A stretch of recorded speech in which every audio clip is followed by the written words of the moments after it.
Sekarang kita akan berkenalan dengan eksistensialisme. Eksistensialisme dalam kaitannya dengan etika. Kita lihat dulu potret atau lukisan beberapa tokoh eksistensialis. Ada Søren Kierkegaard yang hidup dalam kurun waktu 1813 sampai 1855, dikenal sebagai Bapak Eksistensialisme. Ada Friedrich Nietzsche, hidup dalam kurun waktu 1844 sampai 1900. Ada Jean-Paul Sartre, 1905 sampai 1980. Ada Albert Camus, 1913 sampai 1960. Dan Simone de Beauvoir, 1908 sampai 1986. Eksistensialisme adalah sebuah filsafat Eropa dimulai pada pertengahan tahun 1800-an. Kierkegaard mencapai puncaknya pada tahun-tahun sekitar Perang Dunia Kedua. Tokoh-tokoh seperti Sartre, Simone de Beauvoir, dan Albert Camus. Eksistensialisme menekankan eksistensi individu, orang, perorangan, serta kebebasan dan pilihan-pilihannya.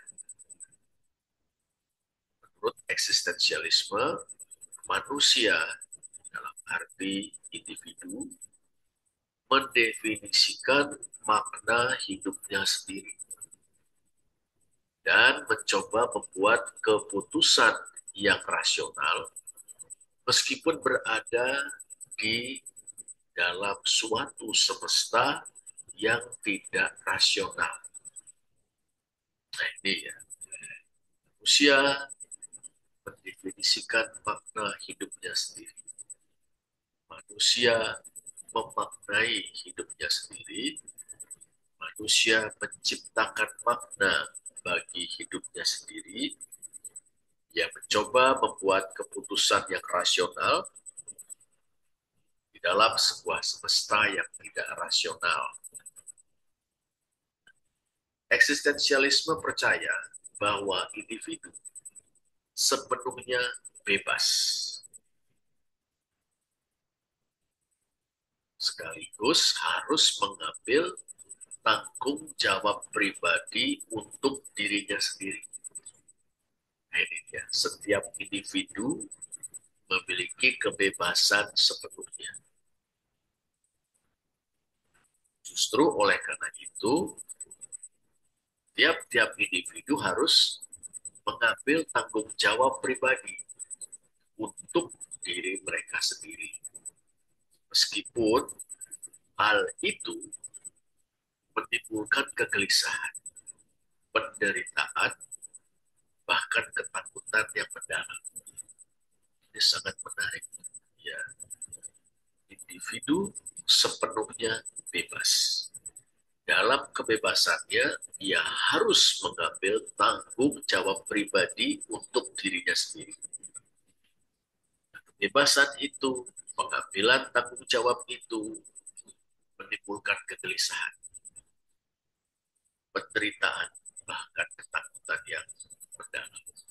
Ini bisa dimengerti ketika seorang itu memandang dirinya bebas, merasa dirinya bebas, kemudian harus membuat keputusan dan memikul tanggung jawab sendirian, bukan kegelisahan, penderitaan, bahkan ketakutan yang mendalam. Eksistensialisme menekankan tindakan kebebasan dan keputusan, ya, pengambilan keputusan sebagai hal ihwal atau perkara-perkara yang fundamental. Tidak terbayangkan individu tanpa kebebasan. Tidak terbayangkan individu tanpa pilihan-pilihan yang ada di hadapannya. Tidak terbayangkan dalam eksistensialisme individu yang tidak mengambil keputusan dan mengambil tanggung jawab pribadi atas keputusan yang dibuatnya.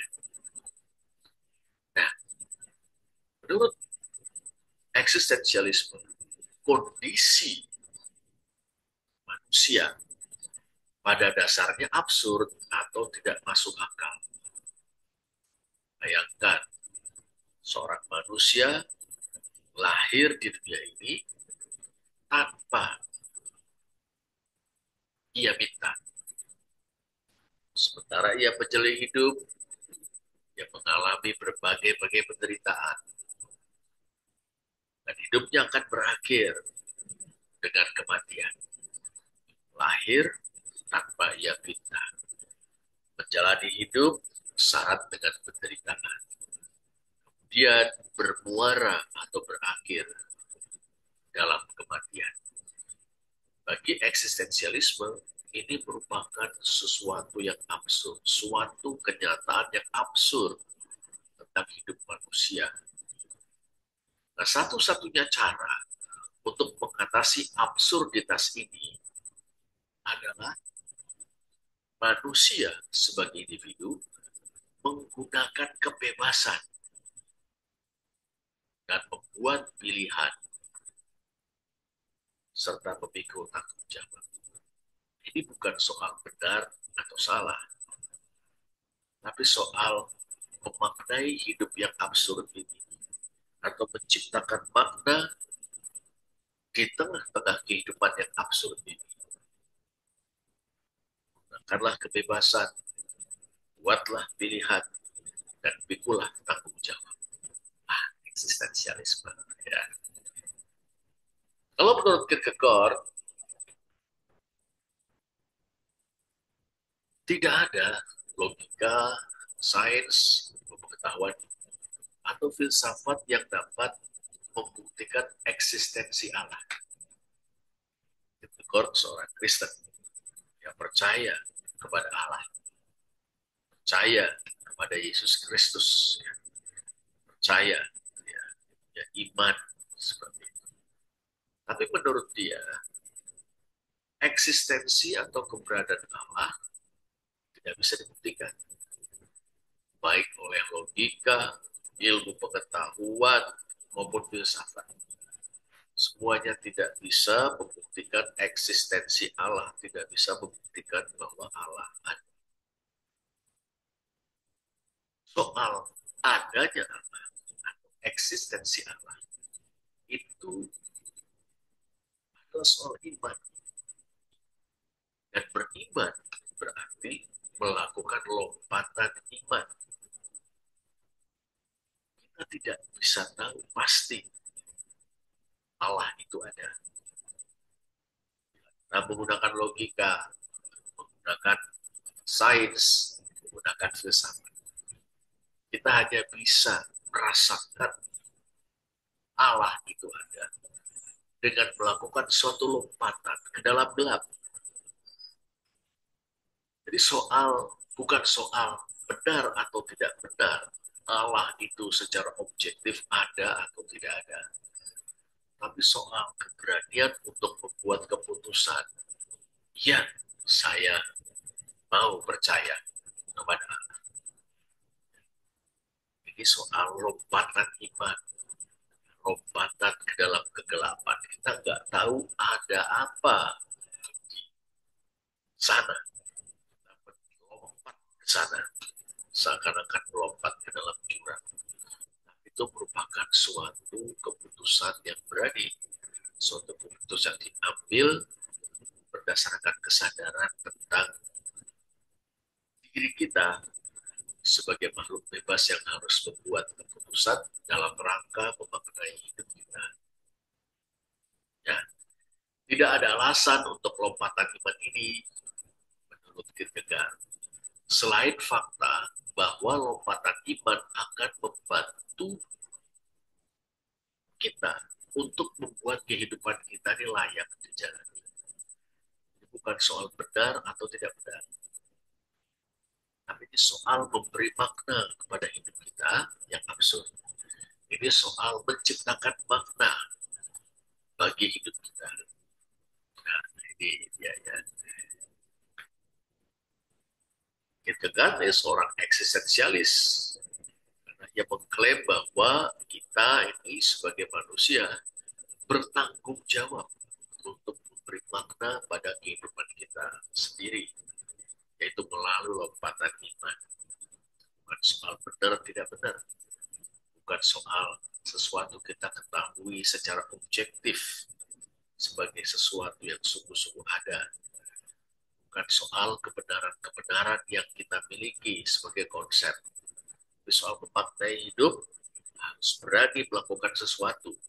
Bahkan kalau sesuatu itu ditinjau dari sudut pandang lain merupakan sesuatu yang salah atau konyol. Nah, ini dia lompatan iman. Sekarang Sartre terkenal karena mengatakan ya dengan ungkapannya eksistensi mendahului esensi. Apa ini maksudnya? Soal apakah saudara atau apa yang saudara lakukan di setiap momen dalam hidup saudara. Nah, apakah saudara dan apa yang saudara lakukan dalam setiap momen itu datang lebih dulu, itu lebih nyata daripada kategori atau idea umum apapun yang mungkin diterapkan kepada saudara. Ini merupakan kebalikan dari cara berpikir banyak orang di Barat sejak Yunani. Jadi kita tidak bicara tentang esensi manusia lebih dulu. Manusia adalah ini. Bicara tentang apa yang dibuat, apa yang diputuskan, apa yang dilakukan. Itulah eksistensi. Dan itu merupakan suatu prasyarat untuk jawab pertanyaan tentang siapakah manusia dalam arti individu. Siapakah saudara gantung dari apa yang saudara putuskan. Jadi, bagaimana saudara membuat keputusan. Siapakah saudara itu menyangkut eksistensi, menyangkut esensi. Tapi esensi tersebut dimungkinkan berkenaan dengan apa yang saudara perbuat dan bagaimana saudara memperbuatnya atau melakukannya. Apakah yang kita buat dan bagaimana kita melakukannya. Apakah yang kita pilih dan bagaimana kita memilihnya. Apakah yang kita buat itu mengungkapkan keotentikan atau keaslian diri kita. Nah, di situ baru kita bicara tentang esensi, tentang siapa kita. Nah, sekarang kita mau melihat bagaimana esensialisme itu berkaitan dengan etika. Eksistensialisme menyajikan suatu pendekatan yang unik terhadap etika. Etika gimana? Yaitu dengan menekankan kebebasan, tanggung jawab, dan keotentikan atau keaslian individu. Jadi pendekatan khas eksistensialisme terhadap etika. Menekankan kebebasan, tanggung jawab, dan keotentikan atau keaslian individu. Maksudnya gimana ini? Ya, ada beberapa hal. Pertama, eksistensi mendahului esensi. Ini inti pemikiran eksistensialis. Ide bahwa eksistensi mendahului esensi diutarakan oleh Jean-Paul Sartre. Nah, apa sih artinya? Individu, orang per orang, tidak terlahir di dalam dunia dengan tujuan ataupun pedoman moral tertentu ditentukan sebelumnya. Jadi kita lahir, ya lahir begitu saja tanpa tujuan. Kita hidup tanpa pedoman moral yang ditentukan sebelumnya. Entah itu oleh masyarakat, entah oleh Tuhan itu sendiri. Jadi kita lahir tanpa tujuan, tanpa pedoman moral, dan dengan demikian kita lahir di satu sisi dalam absurditas, di sisi lain dalam kebebasan. Tapi pertemuan antara kebebasan dan absurditas itu menciptakan makna. Nah, individu menciptakan esensinya sendiri melalui pilihan-pilihan dan tindakan-tindakannya. Ini dia. Manusia atau individu menciptakan esensi atau hakikatnya sendiri. Tentang apa dan siapa kita adalah produk dari pilihan-pilihan dan tindakan-tindakan kita.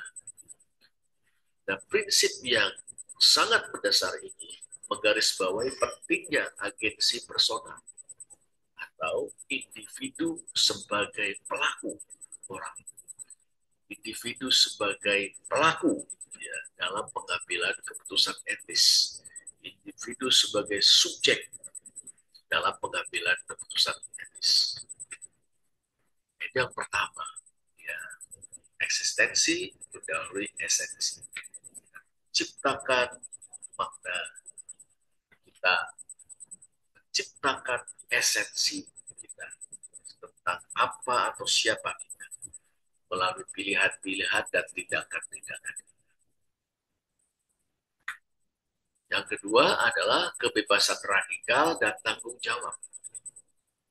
Eksistensialisme, ya, individu memiliki kebebasan mutlak untuk membuat pilihan.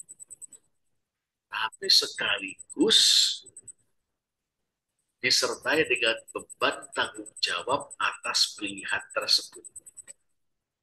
Tiap-tiap orang itu punya kebebasan dan kebebasannya mutlak, absolut. Tapi bersamaan dengan kebebasan yang absolut atau mutlak itu, terdapat beban tanggung jawab atas penggunaan kebebasan itu. Kita punya kebebasan, dan kita memilih, buat keputusan, dan kita harus memikul tanggung jawab atas keputusan yang telah kita ambil secara bebas itu.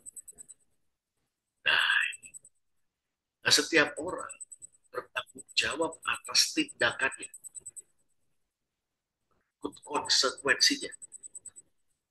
Konsekuensi yang timbul atau ditimbulkan yang muncul dari tindakan tersebut. Nah, eksistensialisme jelas menolak gagasan otoritas moral eksternal, otoritas moral yang ada di luar manusia. Nah, itu norma-norma dalam masyarakat, entah itu perintah-perintah dari Tuhan. Nah, kalau ada itu, asumsikan ada, toh tetap manusia sendiri yang harus menggunakan kebebasannya. Dia sendiri yang menjadi hukum bagi dirinya sendiri. Nah, rasa radikal dan tanggung jawab ya. Nah, penekanan pada tanggung jawab pribadi ini merupakan landasan etis bagi eksistensialisme. Penekanan pada tanggung jawab pribadi, tanggung jawab individual. Individu harus menghadapi implikasi-implikasi dari keputusannya tanpa menghindarinya. Ya, kita bebas, kemudian dihadapkan pada pilihan-pilihan, dan kita menggunakan kebebasan kita dengan membuat pilihan, dengan membuat keputusan, dan kita harus bertanggung jawab sepenuhnya atas pilihan-pilihan atau keputusan kita itu. Tidak boleh menghindari. Seperti dengan itu semua, ya kita sedang menciptakan esensi bagi diri kita. Kita kita sedang mendefinisikan diri kita sedang menciptakan makna bagi hidup kita yang absurd ini. Yang ketiga soal keotentikan.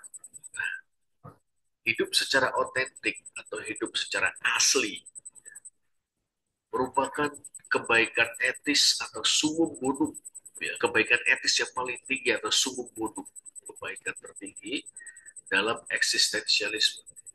Secara otentik, secara asli, tidak dibuat-buat, tidak karena terpaksa, bukan ikut-ikutan orang atau ikut-ikutan maunya masyarakat.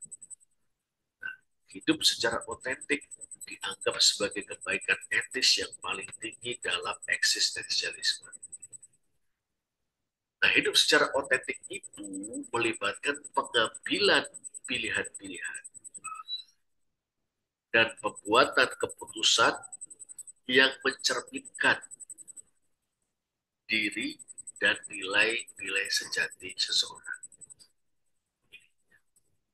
Melibatkan pengambilan pilihan-pilihan, pembuatan keputusan.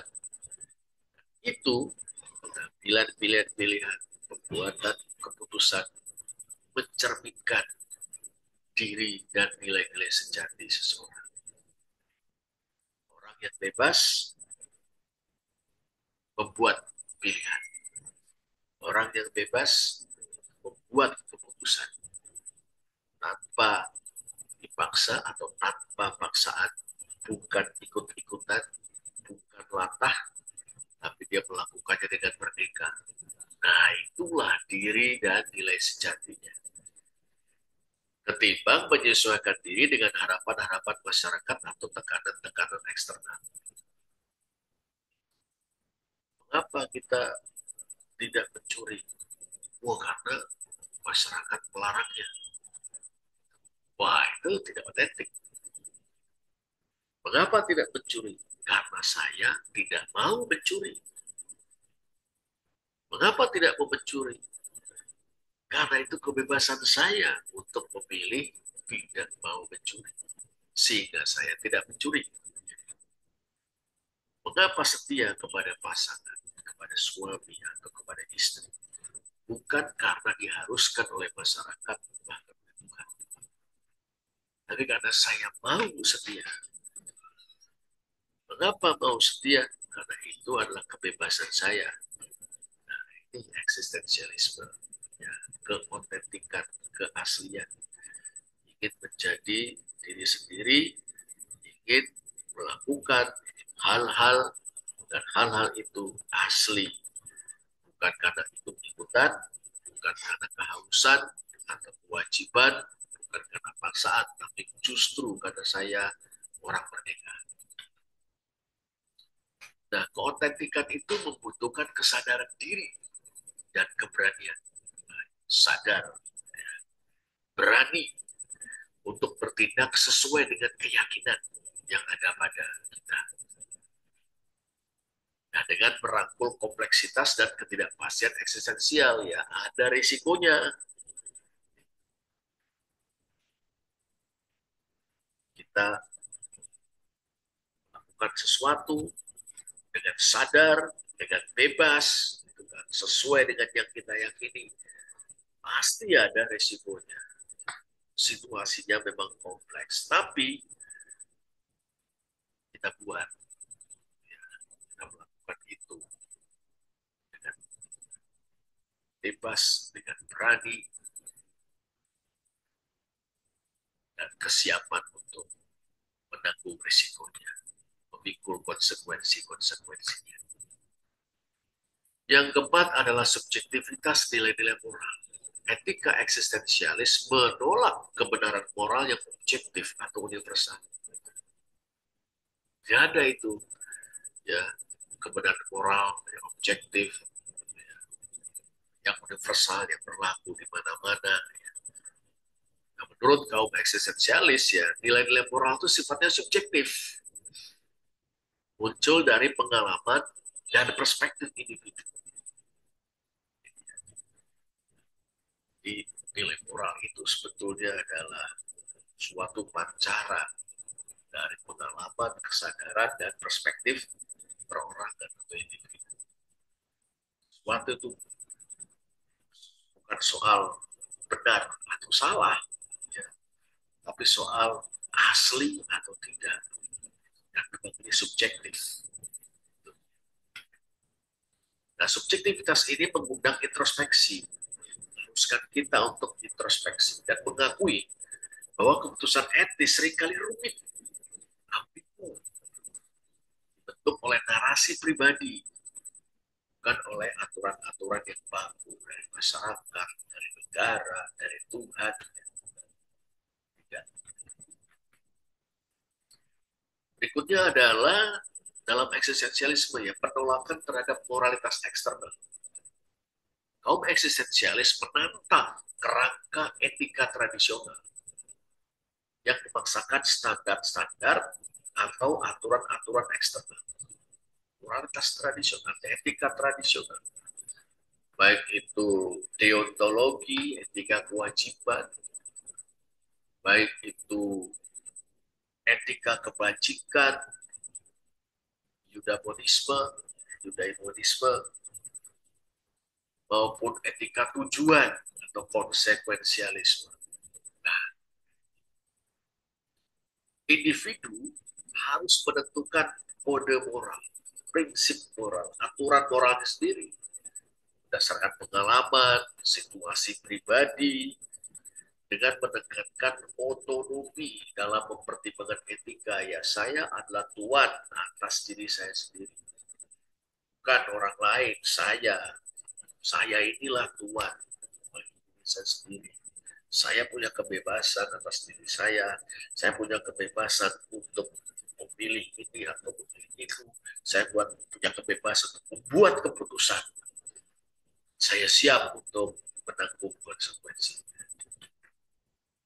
Nah, penolakan terhadap moralitas eksternal ini memperkuat komitmen kaum eksistensialis terhadap kebebasan dan tanggung jawab individu. Tidak ada itu moralitas luar yang boleh didiktekan kepada saya. Saya inilah aturan bagi diri saya sendiri. Karena itu, saya bebas dan saya akan bertanggung jawab atas apa yang saya putuskan dan saya buat, saya lakukan. Nah, yang keenam, keterlibatan dan komitmen etika eksistensialis menganjurkan keterlibatan aktif dalam kehidupan dan komitmen terhadap pilihan seorang. Aktif bergumul, bergelut dengan kehidupan, membuat komitmen. Sekali komitmen dibuat, konsekuensi harus. Nah, Sartre menekankan individu harus memilih dengan bebas, bertanggung jawab atas komitmennya. Karena pilihan jalan ini tidak hanya membentuk identitasnya, tapi juga lanskap moralnya. Ketika bicara baik buruk, lanskap moral itu dikembalikan pada kebebasannya dalam membuat pilihan, keputusan, tindak, bertanggung jawab. Nah, tindakan memilih itu sendiri merupakan upaya etis.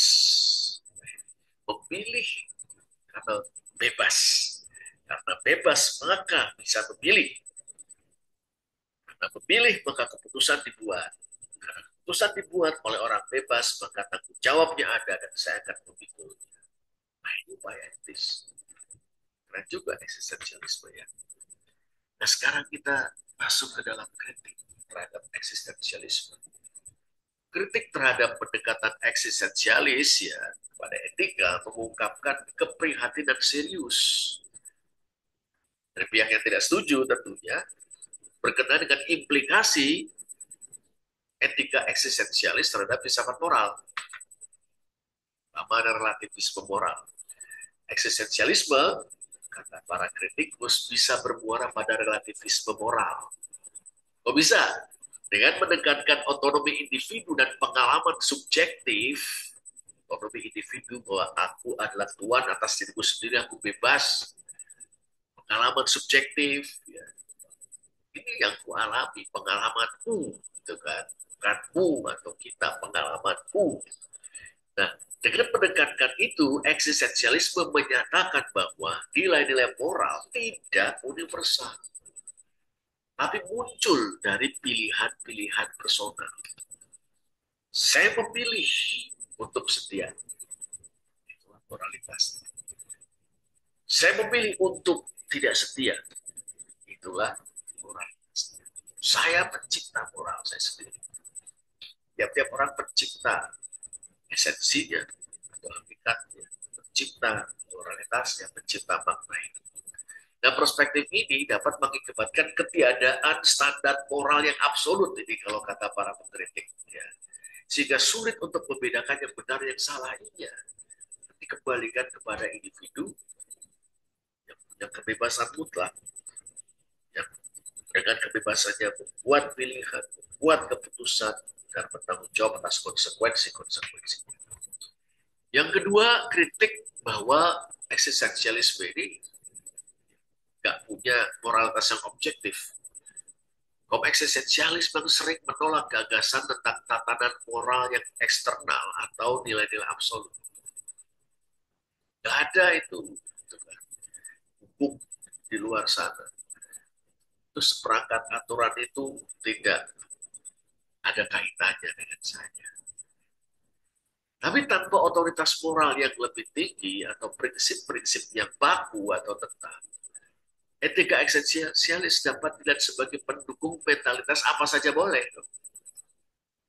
Mana individu membenarkan tindakan apapun berdasarkan preferensi pribadi daripada standar objektif. Mengapa kamu bolos terus-menerus? Bukankah seharusnya yang namanya mahasiswa itu tidak bolos? Nah, tidak bolos itu katanya, itu kan merupakan suatu tatanan moral eksternal di luar saya. Saya bolos tidak bolos itu ya karena saya mau, bukan karena diharuskan, bukan karena itu kesepakatan dan sebagainya. Saya nggak bolos karena saya nggak mau bolos. Saya bolos karena saya mau bolos. Loh, kenapa kamu nggak itu kebebasan saya? Kenapa kamu gonta-ganti pacar? Kenapa kamu menceraikan istri? Mengapa kamu melakukan seks bebas? Mengapa kamu curang dalam ujian? Loh, itu ya terserah saya. Suka-suka saya. Ini jadinya apa saja boleh. Gitu. Eksistensialis. Atau contoh yang lebih remeh-temeh. Kenapa kamu nggak mandi sebelum kuliah? Yang lain pada mandi. Nah, itu kan saya maunya nggak mandi. Loh, kenapa kamu maunya nggak mandi? Itu kebebasan saya, mau mandi, mau nggak. Nah, ini menjadi potensi pembenaran, ya, potensi membenarkan tindakan yang tidak bermoral dengan kedok kebebasan pribadi. Saya bebas kok. Nah, ini repot juga ya eksistensialisme ini kacamata kritik ini. Yang ketiga adalah tanggung jawab sosial yang diabaikan. Para kritikus berargumen bahwa fokus eksistensialisme pada pilihan dan kebebasan individu mengabaikan pentingnya tanggung jawab sosial dan pertimbangan etika kolektif. Ya, jadi sebenarnya kalau dalam masyarakat itu yang namanya mencuri itu salah, berzina itu salah, korupsi itu salah, gitu kan. Dan saya melakukan ini atau tidak melakukan itu kan berpulang pada kebebasan saya. Job sosial itu kalau saya mau, itu kalau saya mau ikuti aturan-aturan masyarakat. Di aturan-aturan itu tidak berhak atau tidak bisa maksa saya untuk mengikutinya. Wah, semuanya kembali kepada diri sendiri yang bebas dalam memilih, membuat keputusan, namun memang ada konsekuensi atau jawabnya terhadap.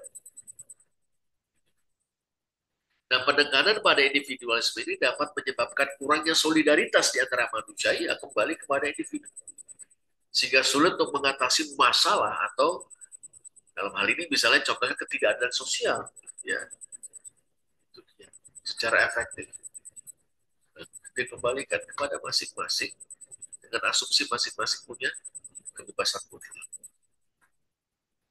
Yang keempat adalah kecemasan dan keputusasaan eksistensial. Penekanan eksistensialis pada kebebasan dan beban pilihan itu dapat menyebabkan kecemasan eksistensial, kecemasan yang mendalam dalam pribadi seseorang, serta keputusasaan. Nah, beban kebebasan absolut dapat sangat memberatkan karena individu bergulat dengan konsekuensi pilihan mereka tanpa panduan yang jelas. Untuk tiap hal, masa sih kita harus mikir dulu, ya, wah ini saya melakukan ini karena kebebasan saya atau karena saya terpaksa. Masa kita mesti pikir dulu? Saya taatilah aturan lalu lintas. Masa kita mesti pikir dulu ini saya mau taat atau tidak, ya. Kalau saya taat ini apakah sesuai dengan kebebasan saya karena saya mau atau karena saya terpaksa? Untuk itu saja mau kita pikirkan kebebasan, memikirkan keotentikan.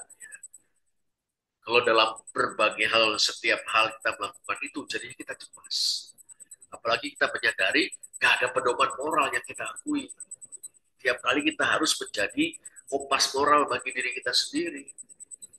Nah, kecemasan eksistensial dan keputusasaan dapat mengurangi keterlibatan etis praktis dan menyebabkan tumbuhan alih-alih tindakan yang konstruktif. Ya, itu jadi asosial.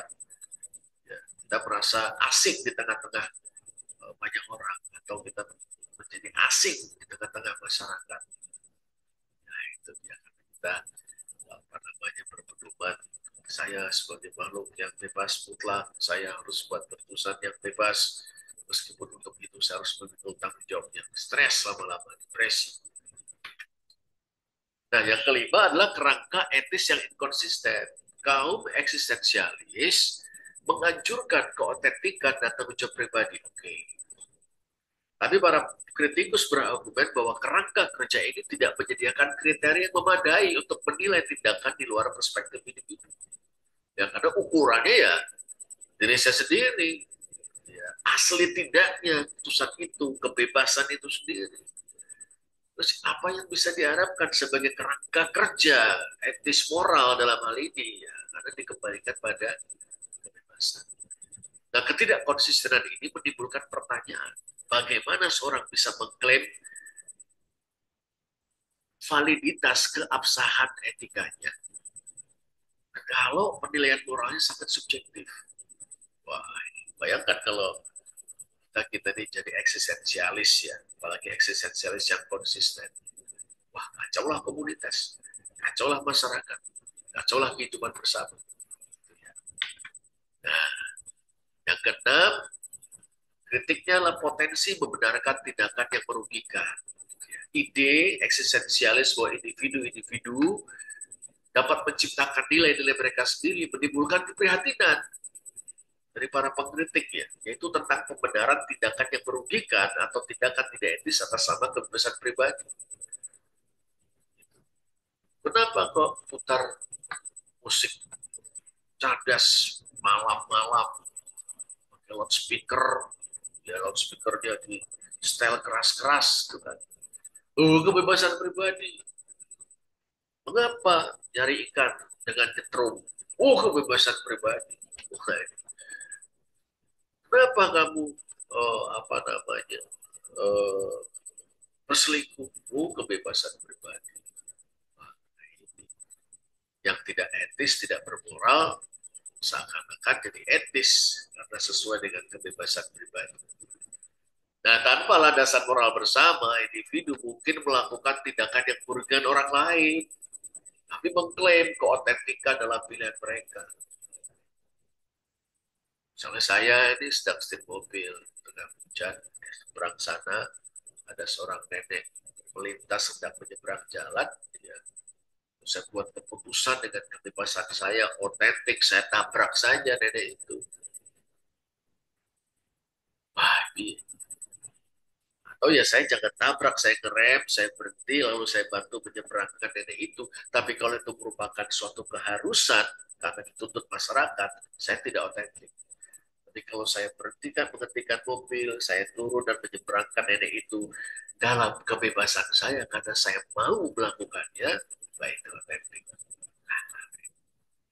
Jadi potensi pembenaran etis atas perilaku yang merugikan menimbulkan tantangan yang signifikan terhadap kredibilitas etika eksistensialis. Iya. karena bukan hanya subjektif ya, tapi over subjektif, dikembalikan semuanya pada aksioma kebebasan yang mutlak, kebebasan pribadi yang absolut itu sebagai ukuran dari keotentikan atau ketidakotentikan suatu perbuatan.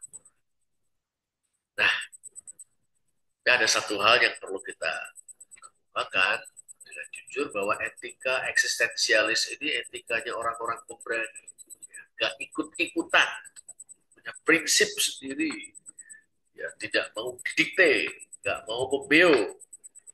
Benar itu karena saya memutuskan benar, bukan karena orang lain katakan benar. Baik, ya, bukan karena orang lain bilang baik dan harus saya lakukan. Saya melakukan sesuatu yang baik, sesuatu yang mulia, karena kebebasan saya. Nah ini etikanya orang-orang pemberani ya. Meskipun mungkin kalau kebablasan bisa menjadi konyol. Nah inilah perkenalan sekilas kita dengan eksistensialisme dalam kaitannya dengan etika.